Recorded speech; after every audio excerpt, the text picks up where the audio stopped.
Engineering technology. আমরা মনে করি যে আমরা এই বিশাল বড় ইঞ্জিনিয়ার, কিন্তু মৌমাছির ইঞ্জিনিয়ারিং যদি আপনি দেখেন আপনার মাথায় আর কাজ করবে না। এই মৌমাছি তার মৌচাক বানালো এক একটা ঘর 6 কোণ বিশিষ্ট চেম্বার। কয় কোণ বিশিষ্ট চেম্বার? প্রত্যেকটা চেম্বারের মাপ হচ্ছে এক, কিন্তু প্রত্যেকটা চেম্বারকে এক মাপে বানাবার জন্য তার কাছে স্কেল ছিল না, তার কাছে কোনো প্রকার কোনো কিছুই ছিল না, জ্যামিতি বক্স ছিল না, টুল ছিল না।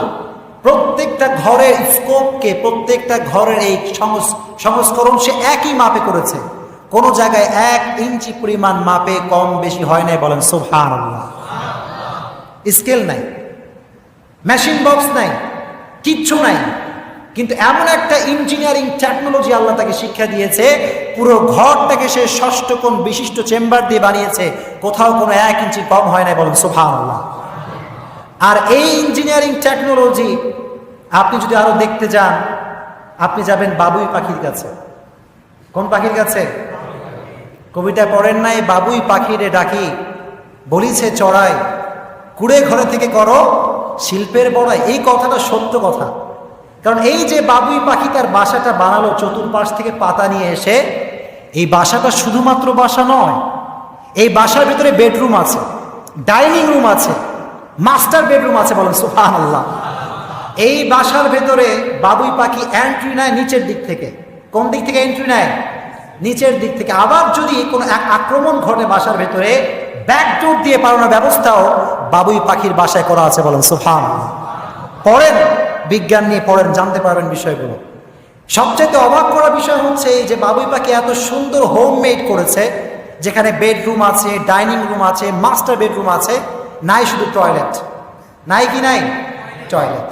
আর একটা সমস্যা তাদের হচ্ছে বাসার ভিতরে আরএপি বা কোনো কারেন্টের লাইন তাদের বাসার ভিতরে নাই। এখন কারেন্টের লাইন ছাড়া বাসার ভিতরে স্বামী স্ত্রী বাচ্চাকে বসবাস করা যায়? যায়? তারা পড়ছে মহাবিপদে। তার মাথার ভিতরে আল্লাহ তাআলা এমন ইঞ্জিনিয়ারিং টেকনোলজি শিক্ষা দিয়েছে, চতুর্পাশ থেকে কাদা সংগ্রহ করে এনে পুরো বাসাটাকে সে কাদা দিয়ে ঘিরেছে। ঘেরার পরে 5-10টা কোন পোকার পাছায়, আলো জ্বলে বলুন দেখি, জোনাকি পোকা।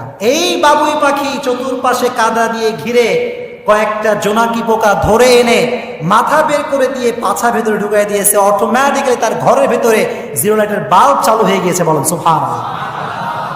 ওটা অ্যামেজিং ইঞ্জিনিয়ারিং টেকনোলজি। আমি আমার ইঞ্জিনিয়ার ভাইদেরকে বলবো এই কথা যে আপনাকে আমরা সম্মান করি, সবাইকে আমরা সম্মান করি। আমি বলবো আপনাকে বাবুই পাখির মতো বাসা বানাতে হবে না। আপনি যদি বিশাল বড় ইঞ্জিনিয়ার হয়ে থাকেন, আপনি পারলে বাবুই পাখির বাসা খুলে দেখান আমাদেরকে, ঠিক কিনা? কারণ এই ইঞ্জিনিয়ারিং টেকনোলজি শিক্ষা দিয়েছে একজন, তিনি কে? 2 নাম্বার। 3 নাম্বার হচ্ছে মেডিকেল সায়েন্স। 3 নাম্বার কি? আমরা ওষুধ খাই কি খাই না? ওষুধকে ঠিক রাখার জন্য বর্তমান ওষুধ ব্যবসায়ীরা ইউজ করে অ্যালকোহল। কি ইউজ করা হয়? But alcohol is totally prohibited from Islam. Islam কখনো অ্যালকোহলকে সাপোর্ট করতে পারে? বিজ্ঞানীরা বলছে অ্যালকোহলের জায়গায় কোনো মানুষ যদি ওষুধকে ঠিক রাখার জন্য মৌমাছির এই যে মধু, এটা যদি সে ইউজ করে, তার ওষুধে কখনো পচন ক্রিয়া আসবে না, বলেন সুবহানাল্লাহ। মেডিকেল সায়েন্স এমনভাবে মধু সংগ্রহ করবে, এটা সবার জন্য শেফার কারণ হয়ে যাবে, বলেন সুবহানাল্লাহ। আবার আল্লাহ বললেন ফিহি শিফাউল লিন্নাস, এই মধুর ভেতরে সব রোগের শেফা দিয়েছে একজন, তিনি কে? যে কোনো রোগ হোক, এনি কাইন্ড অফ ডিজিজ, আপনি মধু খাবেন, পারা যাবে ইনশাআল্লাহ। তো 3 নাম্বার হচ্ছে মেডিকেল সায়েন্স, আর 4 নাম্বার হচ্ছে মেরিন বায়োলজি। 4 নাম্বার কি বললেন না সবাই? বলেন 4 নাম্বার কি? Marine biology. ভালো করে বুঝবেন, ভালো করে বুঝবেন, কোরআন থেকে বলছি। আল্লাহ বললেন তোমরা মধুকে সংরক্ষণ করার জন্য বাড়ি থেকে বের হয়ে যাও। প্রাণীতত্ত্ববিদরা বলছে একটা মধু সংরক্ষণ করার জন্য একটা মৌমাছি তার বাসার ভেতর থেকে 10 মাইল দূরে চলে যায়। কয় মাইল? আমরা যখন সমুদ্রে যাই কিংবা সাগরে যাই, তখন দেখবেন যে সাগরের যে স্টিমার, এটার সামনে সার্চ লাইট থাকে না। সার্চ লাইট যেখান থেকে আমরা বুঝবো সামনে কি আছে, দেখবেন সাগরের সার্চ লাইট থাকে না। দিয়ে করবে কি? সামনে তো খালি অন্ধকার। সাগরের কি কোনো কুলকিনারা আছে নাকি? তাদের জন্য দরকার হয় কি? একটা মানচিত্র দরকার হয়, একটা রাডার দরকার হয়। এগুলোর মাধ্যমে তারা জায়গাটাকে জাস্টিফাই করে যে আমরা যাচ্ছি কোথায়। কিন্তু দেশীয় শহরে যখন নদীতে কোনো স্টিমার চলে, দেখবেন সামনে সার্চ লাইট আছে, আছে না নাই? কারণ এটা আমরা দেখতে পারবো যে সামনে আসলে কি আছে, এখানে কুল আছে নাকি নাই। তাহলে আমরা মানচিত্রের মাধ্যমে দূরে গেলে এটাকে আমরা জাস্টিফাই করি, তাছাড়া আমরা পথ হারিয়ে যাই, ঠিক কিনা? এই মৌমাছি বাসার ভেতর থেকে 10 মাইল দূরে চলে গেল। এখান থেকে 10 মাইল কত দূর হবে? কাটাখালি বা তারও বেশি হবে? 10 মাইল। এখানে 10 মাইল কত দূর হবে? 10 মাইল আনুমানিক। কাটাখালি বা তারও একটু বেশি হতে পারে, তাই না? এখন দেখেন, মৌমাছি তার বাসার ভেতর থেকে বের হয়ে গেল 10 মাইল দূরে। কোনোদিন কি এমন হয়েছে যে বাসার জানালার কাছে এসে বলছে, ভাই মধু আনতে বের হয়েছিলাম, 10 মাইল দূরে আসছি, পথ খুঁজে পাচ্ছি না, পথটা বলে দেন? হয়েছে এরকম কখনো? আল্লাহ তাকে এমন মেরিন বায়োলজি শিক্ষা দিয়েছে যে ঘর থেকে 10 মাইল দূরে গিয়েছে, তার পথকে সংরক্ষণ করবার জন্য, চেনার জন্য তার রাডার, মানচিত্র কোনো কিছুর দরকার হয় নাই। বলেন সুবহানাল্লাহ। কয়টা সায়েন্স? জয় কোন কয়টা? 1 নাম্বার কি ছিল বলেন দেখি? কেমিস্ট্রি। 1 নাম্বার কি? 2 নাম্বার কি? Engineering technology. 3 নাম্বার কি? Medical science. 4 নাম্বার কি? মধুর ভিতরে 4টা সায়েন্স। আপনি যাবেন কোথায়? কসমোলজি বাদ দিলাম, অ্যাস্ট্রোলজি বাদ দিলাম, জিওলজি বাদ দিলাম, বুটানি, হিউম্যান অ্যানাটমি সব বাদ দিলাম। আপনি মধু নিয়ে পড়লে তো আপনার সায়েন্সের অভাব হবে না। সুবহানাল্লাহ পড়ে। এই জন্য কোরআনের ভিতরে সায়েন্স আছে না নাই? জোরে কোন আছে না নাই? এই জন্য সায়েন্স যদি কোনো বিষয়ে অমিল পায়, science should wait unless the get their latest discoveries invention. সায়েন্সকে অপেক্ষা করতে হবে, কারণ কোরআন যেটা বলছে এটাই চূড়ান্ত। চিল্লা এখন ঠিক কিনা? কোরআনের বিরুদ্ধে কেউ কথা বলতে পারবে? গত কয়েকদিন আগে কুমিল্লায় এই যে মূর্তির পায়ের উপরে কোরআন শরীফ রাখা হয়েছে, আপনারা দেখছেন এইটা সবাই? কারা করছে? We don't have any idea. এখন দেখলাম ধরা পড়ছে নাকি। আমার কথা হচ্ছে এইটা, এই বিষয়গুলো আমি বেশি হাইলাইট করব না। আমি শুধু এতটুকু বলবো, যারা কোরআনকে নিয়ে ষড়যন্ত্র করছেন আর ভাবছেন যে মুসলমানরা থেমে যাবে, কোরআনটা অসম্মান হয়ে যাবে, এটা কখনো কোশ্চিনকালে সম্ভব হতে পারে। আল্লাহ বললেন, ইন্না নাহনু নাযালনা যিকরা ওয়া ইন্না লাহু লাহাফিজুন। কোরআনটা নাজিল করেছে একজন, সংরক্ষণ করবে একজন, তিনি কে? আপনি কিছু করতে পারবেন না, ইসলামটাকে আপনি নিশ্চিহ্ন করতে পারবেন না। চিল্লা এখন ঠিক কিনা? আল্লাহ বললেন, ইউরিদুনা লিইউতফিউ নূরাল্লাহি বিআফওয়াহিহিম ওয়াল্লাহু মুতিম্মু নূরিহি ওয়ালাউ কারিহাল কাফিরুন। কাফেররা চায় ইসলামকে নিভিয়ে ফেলতে, কাফেররা চায় ইসলামটাকে নিশ্চিহ্ন করে ফেলতে। আল্লাহ বললেন, ওয়াল্লাহু মুতিম্মু নূরিহি ওয়ালাউ কারিহাল কাফিরুন। Until the day of judgement, কিয়ামত পর্যন্ত ইসলামের বাণীকে গোটা বিশ্বে প্রতিষ্ঠিত রাখবে একজন, তিনি কে? You can't stop the rays of, you can't stop the voice of Islam. আপনি পারবেন না, পৃথিবীর কোনো শক্তি কখনো পারতে পারে ইসলামটাকে আপনি নিভাতে পারবেন না। এজন্য বাংলাদেশ এটা অসাম্প্রদায়িক দেশ, ঠিক কিনা? বাংলাদেশে আমরা সাম্প্রদায়িক কোনো দাঙ্গা চাই নাকি? আমরা জোরে কোন চাই? বাংলাদেশে মুসলমান, ইহুদি, খ্রিস্টান, বৌদ্ধ ধর্ম যারা আছে, বৌদ্ধ হোক, হিন্দু হোক, সবাই থাকবে, আমাদের কোনো সমস্যা। কিন্তু এটা মনে রাখতে হবে, বাংলাদেশের রাষ্ট্রীয় ধর্মের নাম কি? জোরে কোন কি নাম?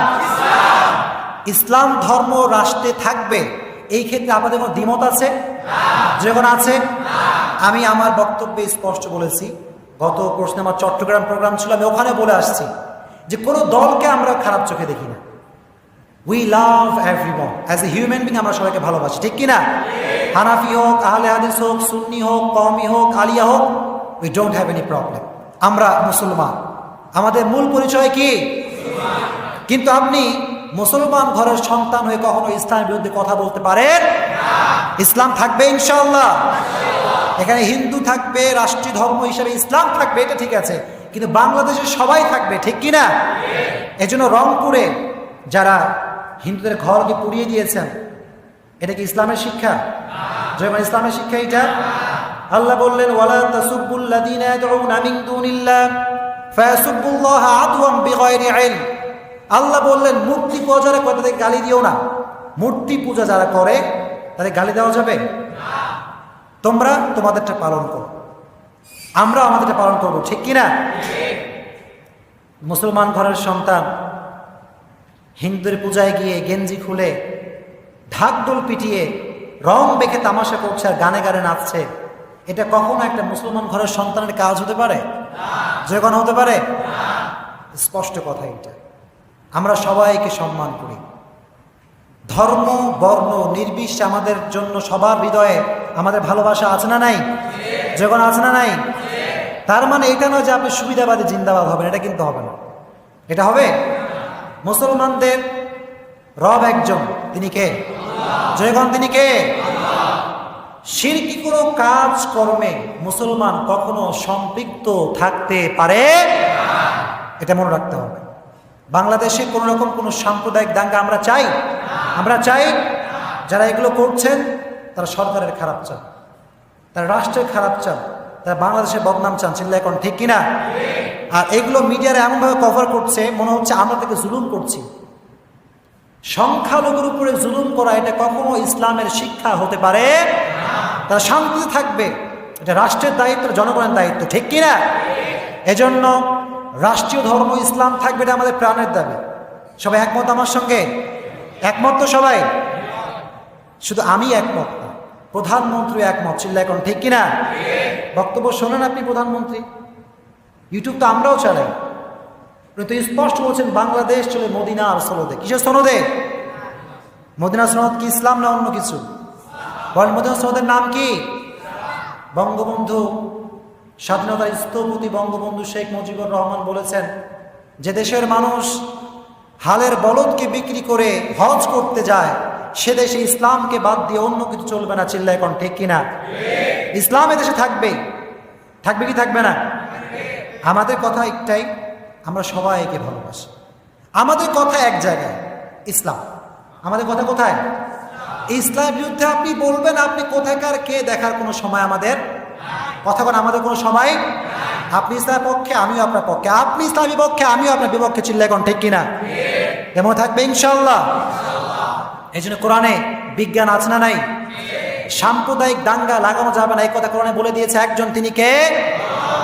মিডিয়াতে কভার হচ্ছে এইটা। আমি সবাইকে একটা কথা অনুরোধ করছি, সাম্প্রদায়িক দাঙ্গা লাগিয়ে সরকারকে আপনারা কলঙ্কিত করার চেষ্টা করবেন না, সরকারের বদনাম করার চেষ্টা করবেন। আর যেখানে দেখবেন যে কোনো ব্যক্তি সাম্প্রদায়িক দাঙ্গা লাগাবার চেষ্টা করছে, এটা প্রশাসনকে ইনফর্ম করা যাবে ইনশাআল্লাহ। যেরকম ইনশাআল্লাহ।